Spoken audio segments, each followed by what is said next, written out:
My pranams to all Atma Jyotis, divine light of the self. Let us continue our contemplation on teachings of Sri Ramana Maharshi based on Vichara Sara Sangraha, or the essence of self-enquiry. Second question to Sri Ramana Maharshi is,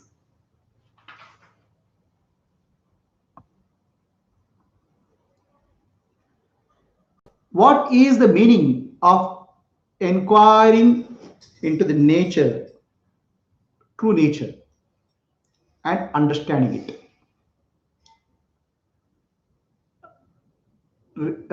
Let us recollect what we said yesterday.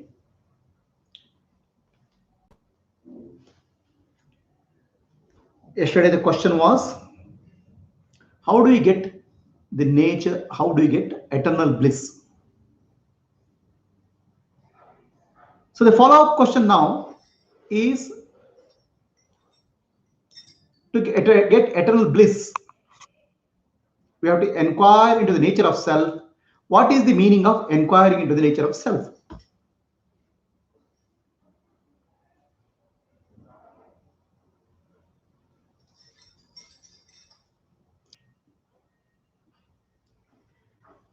So Sri Ramana Maharshi gives the answer.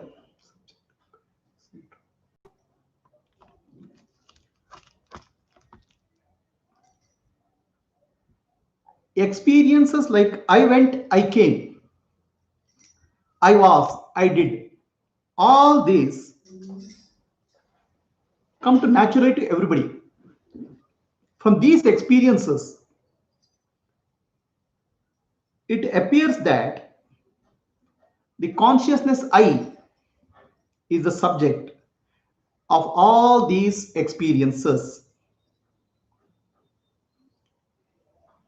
Inquire into the true nature of this consciousness,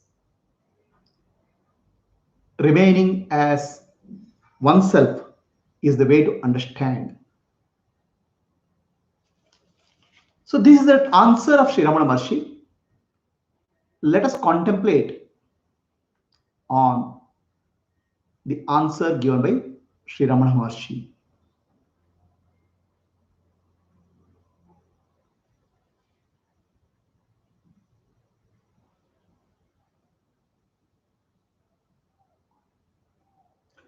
All of us have different professions in life. Somebody is a doctor, somebody is an engineer, somebody is a clerk, somebody is employed as a security guard, somebody is a housewife, somebody is a student. We are engaged in different types of professions or activities in life.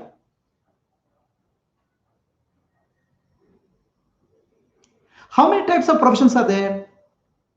There are many, many types of professions in the world. Each profession has a job profile. Millions of types of jobs are there. Are there so many different types of professions? There's only one profession in the world, the profession of hunting. All of us are hunters. What are we hunting? We are hunting for happiness in life. There's only one profession. You may call a housewife, yourself as a housewife, or an engineer, or a doctor, or any name you call. Finally, everybody is hunting. Hunting, hunting, hunting. Everybody is a hunter. Hunter of what? Hunter of happiness in life. And life is like a forest, wild forest. If you go into the forest, there are wild animals, there are risks, there are dangers.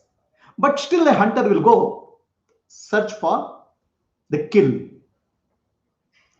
Similarly, in our life, there are so many risks, so many challenges, so many dangers. But still, we go for hunting. And what are we hunting? We are hunting only happiness in life.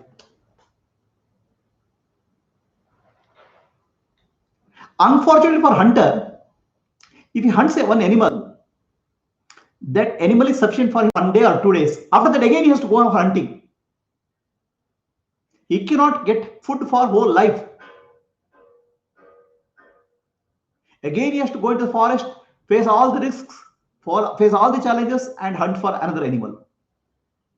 Similarly, whatever happiness we get for hunting in life, whether it's job or marriage or relationships or friends or money or position or power, can only give us temporary happiness. But we crave for something long lasting. Is it possible to get that? Sri Ramana Maharshi says, yes, it is possible. Inquire into your nature, self. So our ancestors classified this hunting into 3 categories.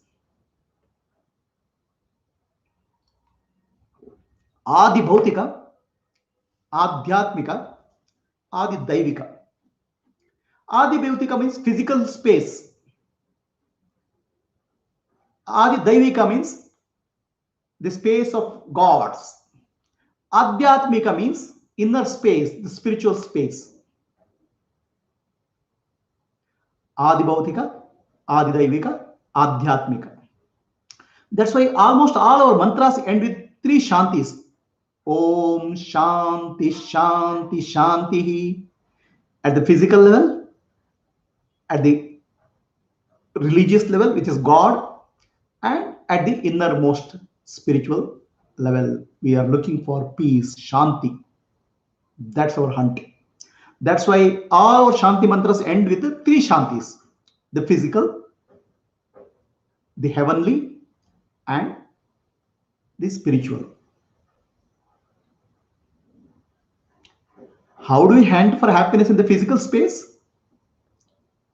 We look for happiness in our job, position, power, money, all those things. And science looks for happiness in terms of inventions. Why invention is there? Ultimately, it has to be converted something useful for the mankind, the technology. The scientific search is in the physical domain. It's called Adi Bhautika. Does it give happiness? Definitely. Scientific searches have given us happiness. We have got air conditioner. We have got a car. We have got aircrafts, mobile phones. At the physical level, a comfort is provided by the physical space. Adi Bhautika. Can science give a mental comfort? At the physical level comfort, science can give you air-conditioned room. But can science give air-conditioned mind? The mind which doesn't get disturbed by turbulences? Science cannot give air-conditioned mind because science domain is Adi Bhautika, physical space. So for air-conditioned mind or mind which is actually not getting disturbed, we go for religion, God, the divine beings, the puja, the rituals, the upasana. So people get some mental peace from these practices. But Sri Ramana Maharshi told the limitation of upasana in the last self. Upasana is worshipping of God, meditation on God. That can give us some amount of comfort, mental comfort, but it cannot give us the total peace and happiness, because there is a separation between the worshipper and worshipped. There's a duality. The subject object duality is there. That duality has to be resolved at adhyatmic level, spiritual level. Unless you do that, there is no real peace. So adi bhautik at the physical level, the science, technology, our job and profession, and the physical world. At the mental level, we go for upasana, prayer, meditation. But all these things are temporary, physical and mental.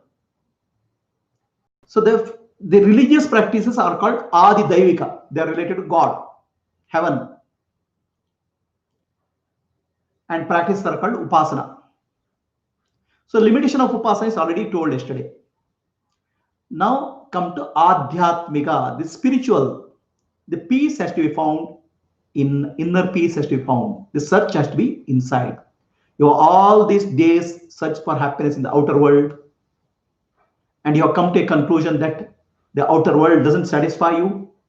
Then you have all these days, many years you have tried for happiness in the religious world, looking for happiness through puja, upasana. Even that has not given lasting satisfaction, because the duality is not resolved. The truth is non-dual. Absolute reality is non-dual. That non-dual truth has to be found deep in your heart. So Sri Ramana Maharshi says, inquire into nature of yourself. Now we are coming to Adhyatmik. From Adi Bhautik, Adi Daivik, we have come to Adhyatmik, the spiritual. Ultimately, search is for happiness. So in the Adhyatmik domain, what do we have to search? How do I find the peace? What am I searching? I have to find the source of peace, source of happiness. All these days, I was satisfied. I was trying to get satisfaction from some happiness, some joy. At the Adhyatmic level or spiritual level, I am going into the source of happiness, the real source from where the happiness is coming.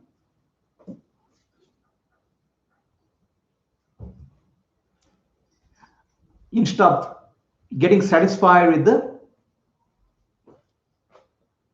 drops of happiness I get in the Adi Bhautik level,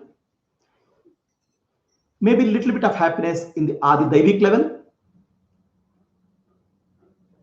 I am looking for the source of happiness, where this happiness is coming from. And that source of happiness is in me, the self, the Atma. So Ramana Maharshi is saying, find out that self. In a sense, we are like a hunter. The hunter, there is a hunter who has seen one deer in the forest. He is an expert hunter. He wants to kill that deer. But every time the deer escapes him. Every day morning he gets up and goes with the resolve, I'll find the deer.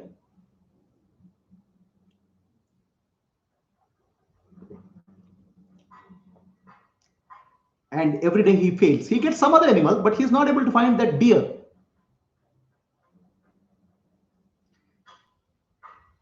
He has tried everywhere in the forest, but he has not found that deer. One day, while hunting for the deer, a tiger attacks him. He is hurt. He is injured. And he comes home. He's almost dying. On the way, he sees the deer. The deer is hiding always behind his house. The deer knows the habit pattern of the hunter. Whenever he goes to the hunting for the forest, the deer goes and hides behind his house. Except for his house, he will hunt for everywhere in the forest. The deer represents our mind. The happiness for the mind is in the home, which is the self, Atma. The source of happiness is the self, Atma. So Sri Ramana Maharshi is saying, why are you looking for some drops of happiness in the Adibhautika, physical world, or Adidaivika in the religious world? Why not go to the source of happiness, the ocean of happiness, which is yourself, Atma, Ananda? Find out who that I is. Where is that I? Hunt for that I. Hunting for happiness, you have to convert into hunting for I. All these days you are looking for trying to find happiness. You are the hunter of happiness. Now become the hunter of high I, real I. Where is that I?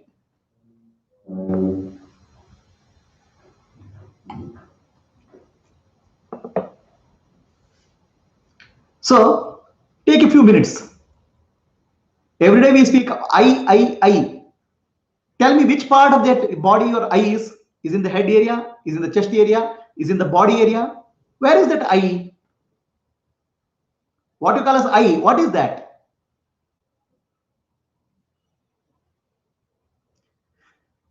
Tell me, where is your I?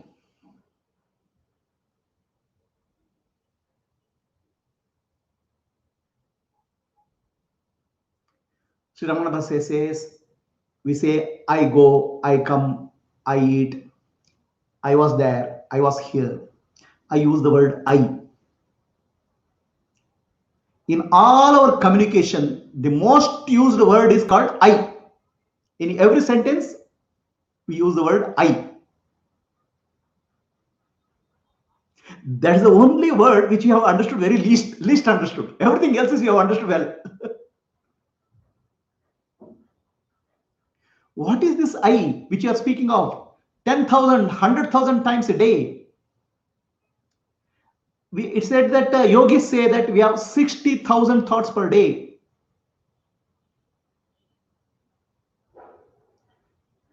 Every thought is accompanied by I thought. Every thought is object related thought, has a subject thought called I thought. For example, I see flower. The flower is a thought and I see. This I see is called subject thought and flower is called object thought. Object thought and subject thought come together. Object thought is called idam vritti or this thought. Subject thought is called aham vritti or this I thought. Aham vritti and idam vritti keep coming. So every idam vritti, aham vritti is there. Everything in the world, whatever you do, whatever you think, aham vritti will come. I thought will come. Is it true? Without I thought, there is no other thought. Aham vritti and idam vritti. Vidam vritti is related to object. Object can be anything. Aham vritti is related to subject. But there is one strange thing about this subject thought. Have you seen that? The object thought remains same. For example, I see a flower, I see a flower. Okay. I eat a mango, I eat a mango. Mango or flower are object thoughts. When I say mango, it is same. When I see a flower, it is a flower. But when I say I thought, that I thought takes various shapes, various forms. Have you seen that? So when the wife speaks to the husband, I am coming, the I thought has taken the form of wife. When the wife speaks to the daughter, I am coming, The I thought has taken the form of mother. When I say I am walking, I thought has taken the form of body. When you say I am happy, the I thought is of the nature of mind. When I say I am thinking, the I thought is nature of intellect. So I thought can take various shapes depending on the context.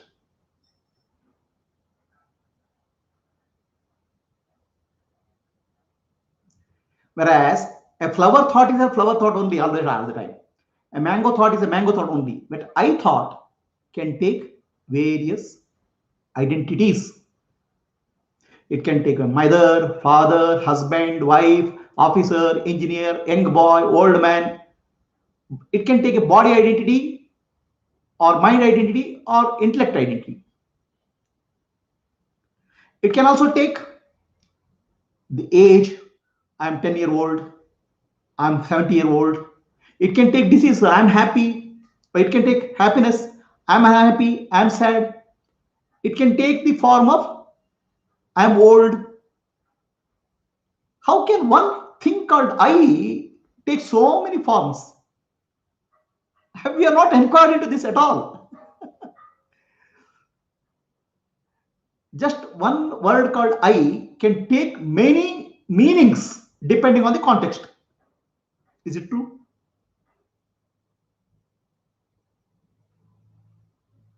The I is a pronoun, means it is indicating something. One noun indicates only one thing. For example, a noun called glass can indicate only glass. But pronoun called I or not, a word called I can take millions of meanings. Depending on the time, depending on the age, depending on condition, it can take millions of meanings. So how many eyes are there? How many how many really eyes are there? Is there one eye or many eyes? If there are many eyes, the person is called a disorder, the multiple personality disorder. It requires a psychiatric treatment. Sometimes the person says I am this, sometimes he says I am that, and he believes both are true at that time, and there is a conflict between these two personalities.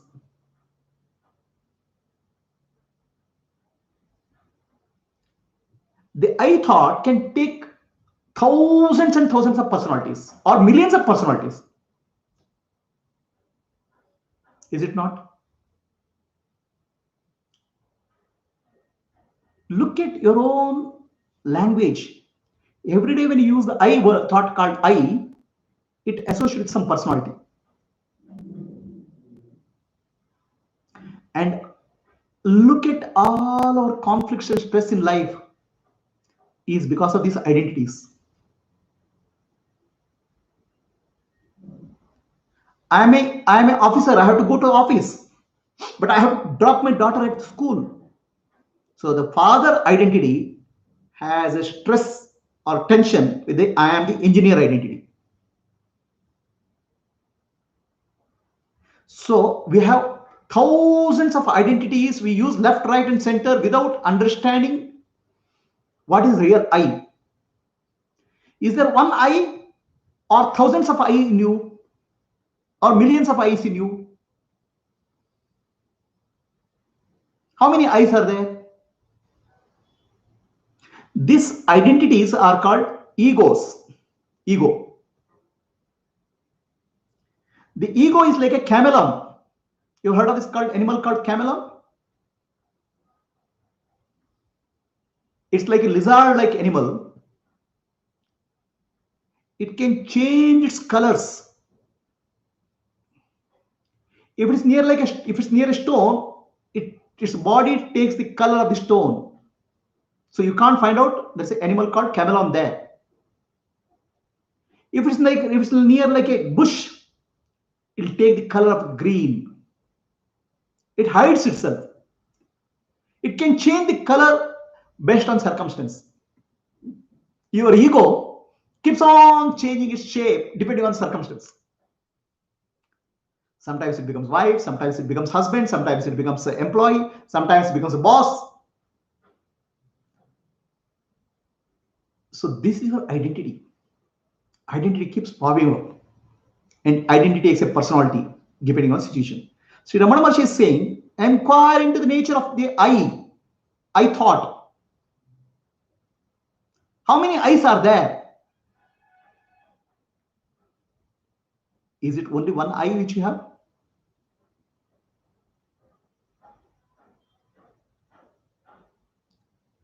Always you are referring to one I only, anytime. So you say, I was born about 50 years back, 25 years back I got married, I joined a job, I went to America, I came to India. All these circumstances are changing, but I doesn't change. So the millions of identities for I, but only one I is there.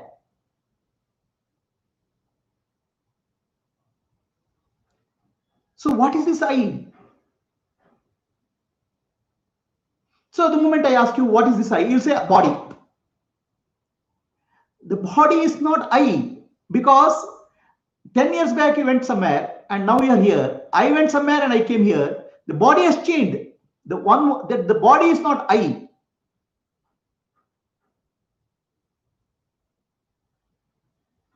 So Shraman Maharshi says, inquire into the nature of I.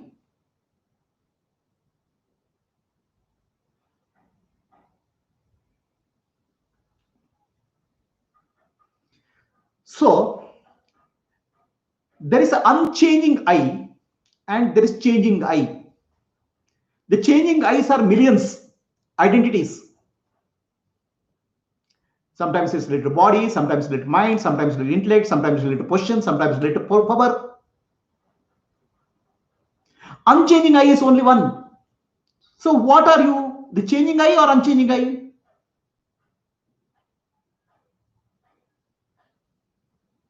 The changing I is constantly changing. From morning to evening, it keeps on shifting its position like a chameleon. But unchanging I never changes. Who are you? See, Raman Maharshi asked the question, find out who am I?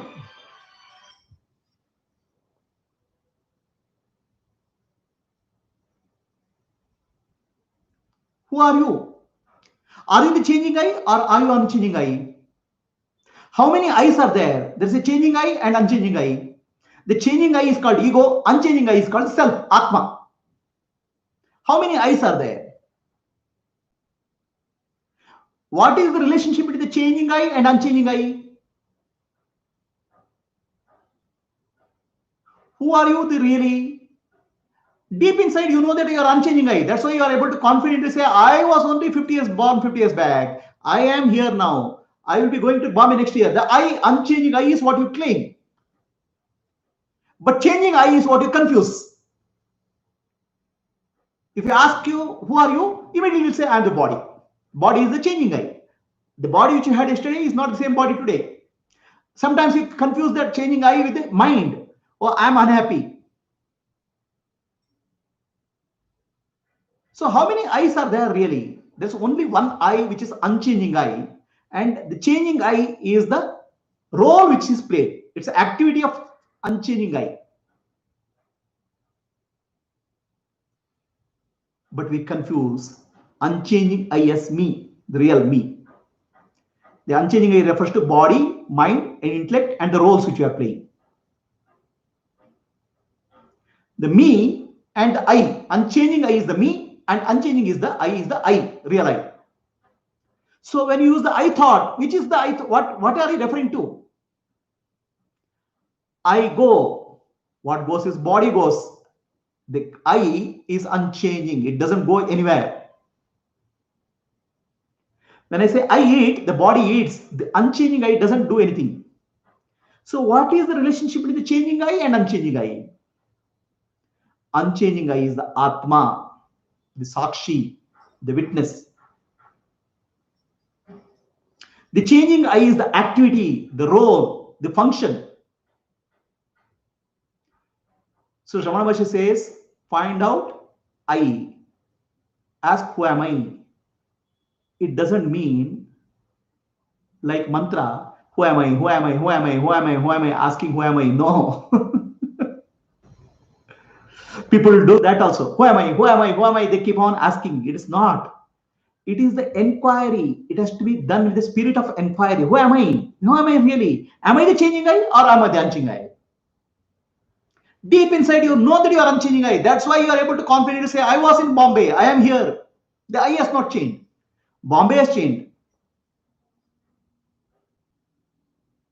35 years back, I studied in IIT Bombay. I went there last year. The place is completely changed. And the one who has studied in the IIT Bombay, that person has changed. That time was slim. The body has changed now. The mind has changed. I was fresh out of the college, studying at IIT. Now, after profession, my mind has changed. The body has changed, the mind has changed, intellect has changed, the me has changed, the ego has changed. But what is not changed is I, the consciousness.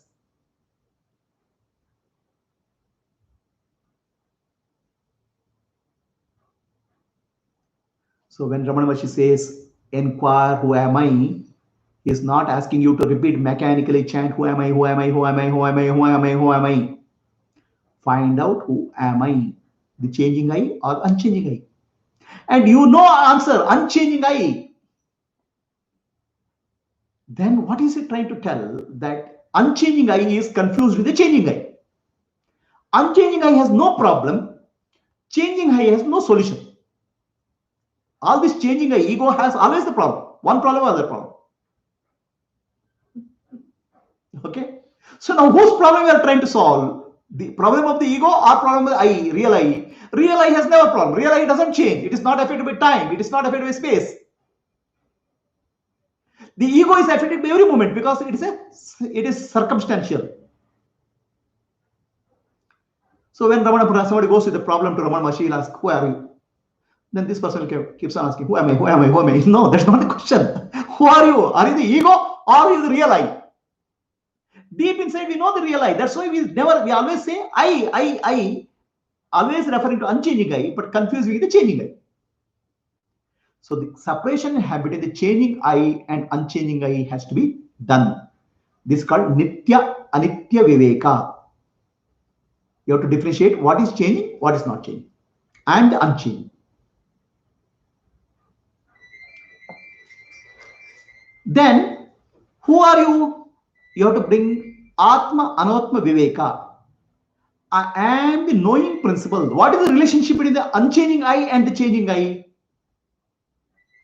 Unchanging I is the knowing principle, the knower, knowing principle.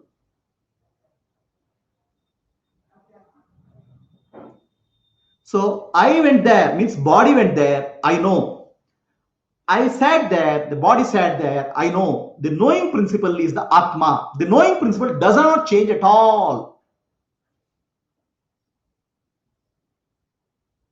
And I am that knowing principle, the witness, the Sakshi, the Chaitanyam, which is called Atma. And everything else is called Anatma or object of consciousness. The ego is an object of consciousness. What is object of consciousness? I am not that.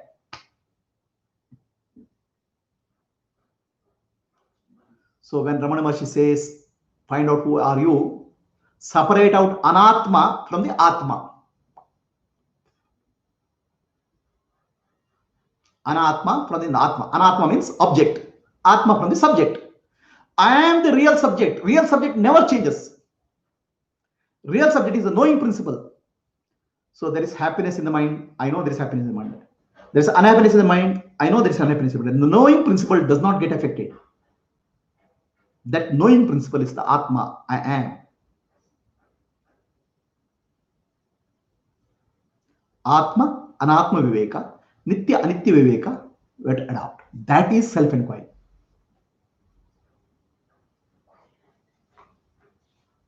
So, Once you separate out, this separation is what you are not, you have to remove. Not me. The ego is not me. Ego is an object. Ego is a thought. I am the knowing principle of the ego thought. The ego thought is that I know. You have to separate out the knowing principle from the thought.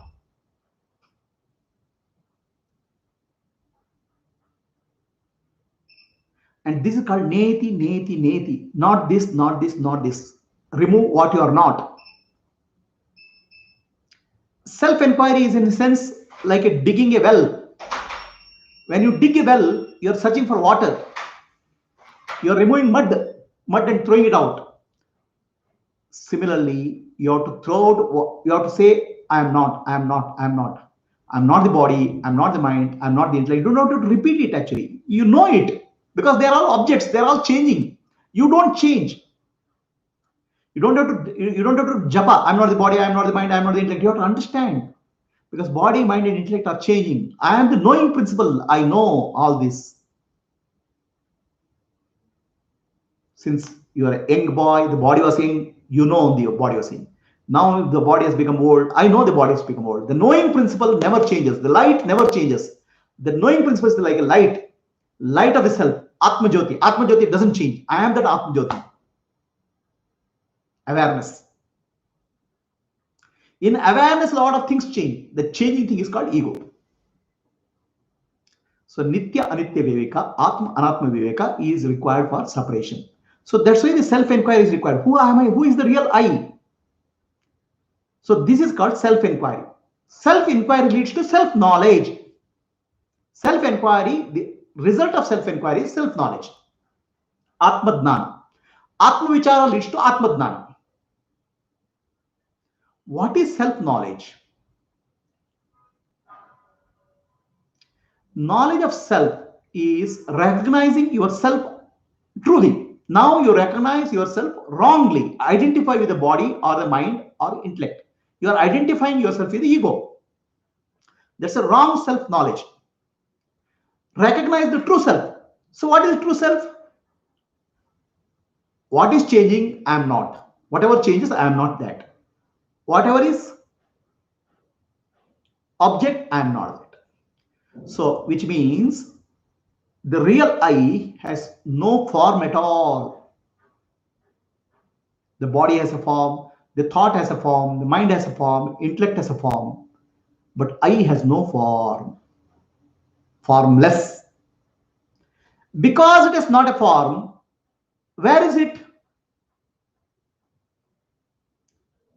Form will occupy one time and space. Formless cannot have time and space. The I is not in the time and space. We think I is in the body. The body is in I because the I is everywhere. It is timeless and it's beyond time and space. So when you are speaking, you search for I, search inside. Oh, you start searching for inside. What is there inside? See, I am looking for inside. The journey has to be inside, spiritual journey. I start looking inside. Inside what? There's darkness, nothing is there. It's not like looking inside. The I is not inside, I is not outside. I is inside and outside because it's formless. So I you cannot find as an object. An object has 5 qualities. Shabda, Sparsha, Rupa, Rasa, Gandha. Touch, sound, smell, taste, and form. It's available to sense organs. And what is available to sense organs is only available to thought. So the I is not available to thought. And that I am. Recognizing that is called self-knowledge, Atma-dnana. So recognizing that I am not the body, I am not the mind, I am not the intellect, I am the I, which has no form, which is formless, and which is eternal, which is beyond time and space. That real I am. And is that a new experience? No. It is your always there is an experience of I. Always you have experience of I, but you mix that experience with the ego. You can imagine the I, real I as a screen and ego as a picture on the screen, the movie. The movie keeps changing. You are not able to find the screen. And the screen is I. The real I is the screen. And real I is the bliss. or happiness?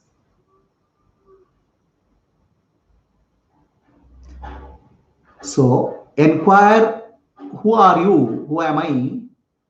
So you have to understand that I am not the picture, I am the screen. And the screen is not in the picture. The I is not in the body. The body is in I.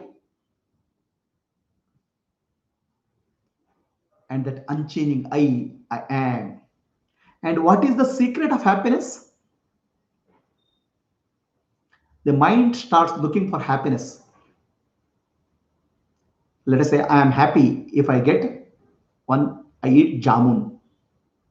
So the mind creates thoughts. I want to eat jamun, jamun, jamun. The moment you put jamun into your mouth, the mind becomes silent. There's no mind now. In that no mind, the bliss of the self is experienced. The mind comes up now. It does not know that happiness came from the Atma, the self, but it associates with jamun and thinks that jamun made me happy. The mind can only know object. Mind cannot know the subject. The picture cannot know the screen. The happiness comes from the screen called I. The bliss comes from the screen called I. And the mind confuses that happiness with the object. So constantly we are looking for happiness in the Adi Bhautik, physical, and Adi Daivik, religious, without understanding Adhyatmic, real source of happiness is the Atma, I. You are that ocean of bliss, Ananda Sagara, Atma, I. What is the nature of that? It has no thought, it has no form, it has no shape, no color, no sound, no touch, no taste. It is the knowing principle. It is the one which sees through your eyes, hears through your ears, tastes through your tongue, but that itself cannot be seen, touched, or tasted by your sense organs. It is the one who powers the thinking ability of the mind. Mind cannot find Atma. Then how do you know Atma? Because you are the Atma. you know I all the time. Stop confusing yourself with the changing I. Live as the real I. That is called abidance in the self. So we learn three terminologies: self-inquiry, self-knowledge, and abidance in the self. Self-inquiry means inquire, find out what is real I. Self-knowledge means recognize the self. I am not the body, mind, or intellect. I is formless reality. I am the witness of body, mind, intellect. I am the knowing principle. Recognize the true self as I. And abide in the self means shift your self identity from the ego to real I. Real I is thoughtless. Self inquiry, self knowledge, and abiding in the self. These are the three terminologies I clarified in today's talk. This is what Ramana Maharshi uses often in his classes, often in teachings. So, be a hunter, but not hunt the happiness. Hunt the source of happiness. The source of happiness is Atma. You, the real I principle. Enquire into the I. Self-inquiry. Get the self-knowledge. Then abide in the self. With this, we'll conclude today's talk. We'll take up next question on Monday. Namaste.